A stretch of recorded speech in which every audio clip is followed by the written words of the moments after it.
"Thomas, I need you to collect some paint from Farquhar Station," said Sir Topham Hatt to Thomas. "James has scratched his paintwork and needs a nice new coat of red shiny paint." "Yes, sir," replied Thomas. "I'll go straight away." And off he steamed.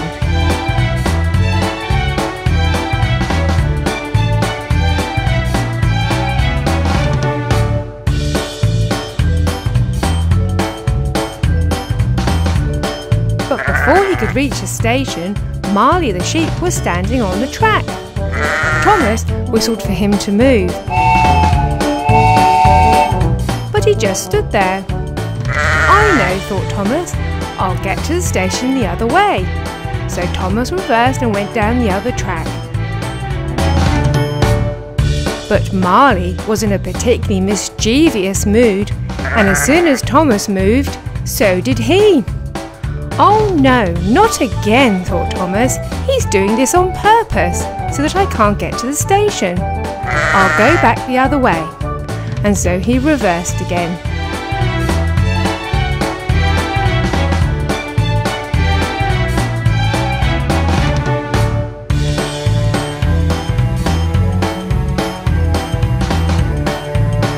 But naughty Marley was standing in his way again. "He's there again," thought Thomas. "I'll trick him and try the other line on this side." So Thomas went the long way round.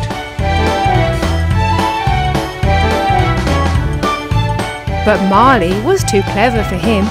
Thomas by now was very cross. Every time he tried to reach the station, Marley was always in the way.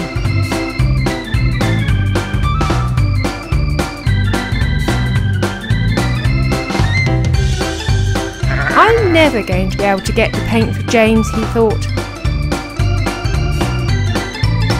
Just then, some minions arrived. Ooh. They thought they could help. Idea. First, they tried to push Marley off the line. Push. But that didn't work. Push. Then, they tried to tempt him with a banana. Banana. Yum. But he wasn't interested. Lastly, they tried to pull Marley off the line with some rope. Pull. Pull. But that didn't work either. Luckily for Thomas, the Paw Patrol team had also noticed what had happened. Ryder spoke to Chase. "This is a job for you, Chase." Chase was very pleased to help and whizzed down the chute. He knew what Marley liked, and it wasn't bananas.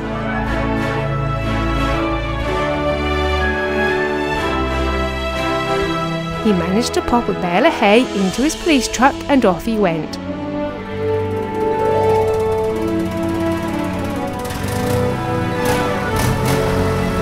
When he arrived, he placed the hay in front of Marley. Marley was very interested in the hay. He followed Chase and stepped off the line. Chase even managed to guide Marley back into his pen.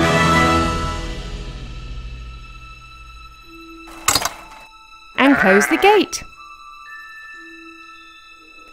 Thomas was very grateful. He could get to the station to collect the paint. The minions even helped to load the paint into the truck. Not long afterwards, James emerged with his lovely new coat of red, shiny paint, and everything was back to normal.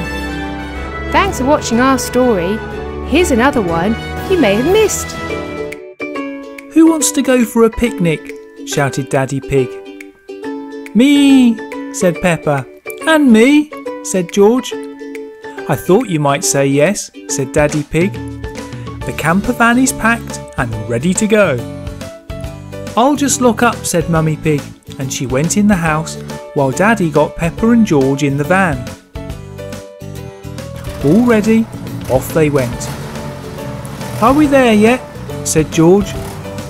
"George, we've only just left the house," said Daddy Pig.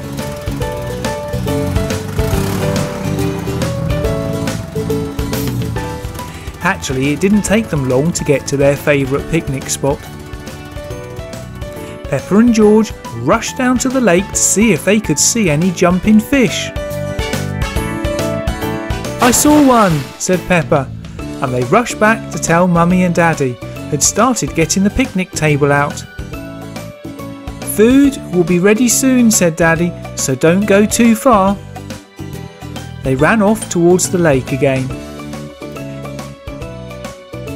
Peppa watched the lake carefully, and this time 2 fish jumped out. "Picnic's ready," shouted Daddy. Peppa ran back. She was hungry. "Where's George?" said Mummy. They all looked around for him.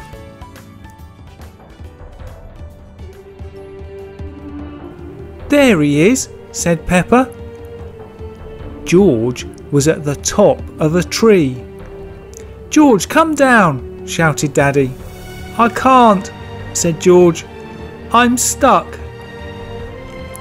A little distance away, a periscope was scanning the area and fixed its gaze on George. "There's a pig in trouble," said Ryder. "Seems to be stuck up a tree."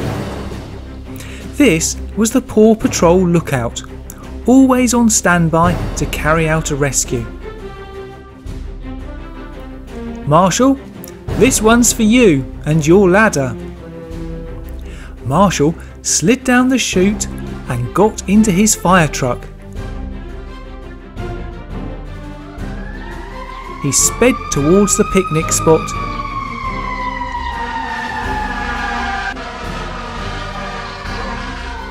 It didn't take him long to arrive. "Marshall here to help," said Marshall. "Thank you," said Daddy Pig.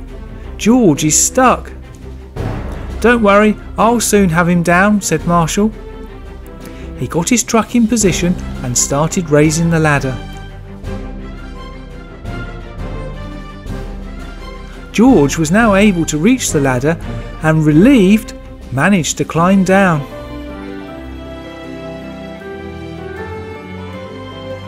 "Thank you," said George. "I won't climb trees again." Daddy Pig thanked Marshall. He told him they were just about to eat and would he like to join them. He agreed and they sat around the table. Mummy Pig had found a big juicy bone for Marshall. Thanks for watching our story. Don't forget to like and subscribe and then see more by clicking on one of these clips. See you soon.